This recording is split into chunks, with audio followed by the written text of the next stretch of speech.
Eżempju ieħor tal-inkompetenza bla limitu ta' gvern immexxi biss mill-propaganda.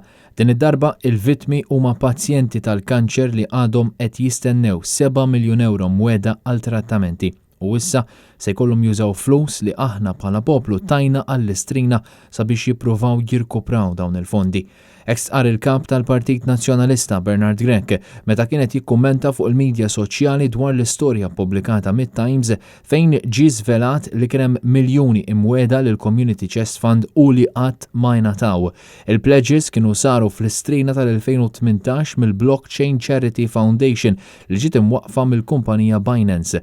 Fil-verità, Binance qatt ma kienet ġabet liċenzja biex topera f'Malta filwaqt li fondazzjoni kienet likwidata. Brabta ma' dan, il-kap tal-Partit Nazzjonalista għamel numru ta' domandi. Fejnu Silvio Schembri issa? Fejnu Joseph Muscat? Dan kien xi kuntratt imħejjem minn Robert Abela meta kien konsulent legali tal-Kabinett ser jagħmel issa dwar dan kollu.